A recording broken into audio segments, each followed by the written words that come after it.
Bussy ஆனந்தையும் John ஆரோக்கியசாமியும் நீக்கினா மட்டும்தான் தாவேக தலைவர் தளபதி விஜய் அவர்கள் முதலமைச்சராக ஆக முடியும். இல்லை அப்படின்னு சொன்னால் தன்னுடைய முதல்வர் கனவை அவர் குப்பையிலேயே தூக்கி வீசிடலாம். இப்படி நான் சொல்ல நிறைய தளபதி ரசிகர்களும் தாவேக தொண்டர்களுமே சொல்லிக்கிட்டு இருக்காங்க.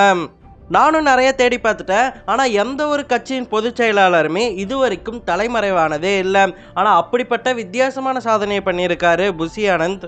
விஜய் அவருடைய ரசிகர்களை நம்பி தான் கட்சி ஆரம்பிச்சாரு. இருந்தாலுமே கட்சியின் அரசியல் பணிகளை அவர் என் ஆனந்த் கிட்ட கொடுத்துட்டாரு. அரசியல் வியூகத்தை ஜான் ஆரோக்கியசாமி கிட்ட கொடுத்துட்டு அப்படியே விட்டுட்டாரு. ஆனால் அரசியல் பணி ஏதாவது இந்த புஷி ஆனந்த் பண்ணாரான்னு கேட்டிங்கன்னா பண்ணி நான் பார்த்ததே இல்லைங்க. தாவேக தொண்டர்களும் தாவேகாவில் இருக்கக்கூடிய சின்ன சின்ன நிர்வாகிகள் மட்டும்தான் இலவச உணவுகள் தருவாங்க. போராட்டங்கள் நடந்தால் அங்கே போய் போராட்டங்கள் பண்ணுவாங்க. அதோட நற்பணி செயல்களையுமே பண்ணிக்கிட்டு வராங்க.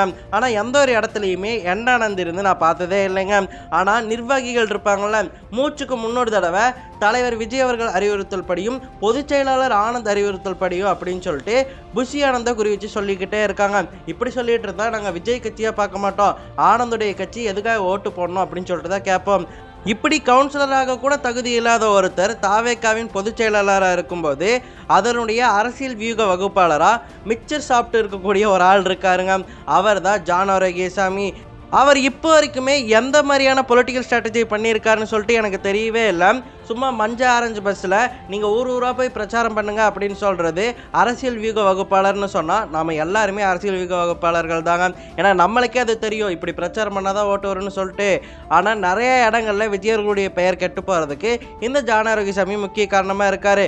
விஜய் அடிப்படையிலேயே ஜாதி எதிர்ப்பாளர் தான், அது எல்லாருக்குமே தெரியும். இருந்தாலுமே கவின் விளக்கில் நம்ம வாய் திறந்து பேசணும் அப்படின்னு சொன்னால் நமக்கு ஓட்டு வராதுன்னு சொல்லிட்டு அந்த ஆணவ படுகொலை பற்றி பேசாமல் நிறுத்தினதே ஜான் ஆரோக்கியசாமி தான். அது மட்டும் இல்லாமல் இவங்க ரெண்டு பேர் சேர்ந்து இன்னொன்று பண்ணிகிட்டு இருக்காங்க. மூத்த ஆட்கள் யாராவது வேற ஒரு கட்சியிலேருந்து வந்தாங்க அப்படின்னு சொன்னால் சேர்த்துக்கவே மாட்டேங்கிறாங்க, துரத்தி விட்டுறாங்க. உதாரணத்துக்கு மருது அழகராஜன் ஒருத்தர் வந்தார், ஐயநாதன் சொல்லிட்டு ஒருத்தர் வந்தார். அவங்க இப்போ துரோகம் பண்ணிட்டாங்கப்பா அப்படின்னு நீங்கள் சொல்லலாம். ஆனால் கூப்பிட்டு நல்லா பேசி ஒரு பதவி கொடுத்து உட்கார வச்சுருந்தா எவ்வளவு உழைச்சிருப்பாங்க. ஆனால் எல்லாருமே தலைமறைவானதுக்கு காரணம் என்னன்னு கேட்டிங்கன்னா புஷி ஆனந்த் சொன்னதப்ப நாங்கள் போக முடியும், விஜய் சொன்னால் கூட நாங்கள் போக மாட்டோம், ஆனந்த் சொல்லணும், ஆனந்தே தலைமறைவாகிட்டாரு, நாங்களும் தலைமறைவாகிறோம் அப்படின்னு சொல்லிட்டு தாவேக நிர்வாகிகள் முடிவு பண்ணிட்டாங்க. ஏன்னா அந்த நிர்வாகிகள் எல்லாரையுமே செலக்ட் பண்ணது புஷி ஆனந்த் தான். விஜய் சொன்னால் கூட அவங்க கேட்க மாட்டாங்க, ஆனந்த் சொன்னால் தான் கேட்பாங்க.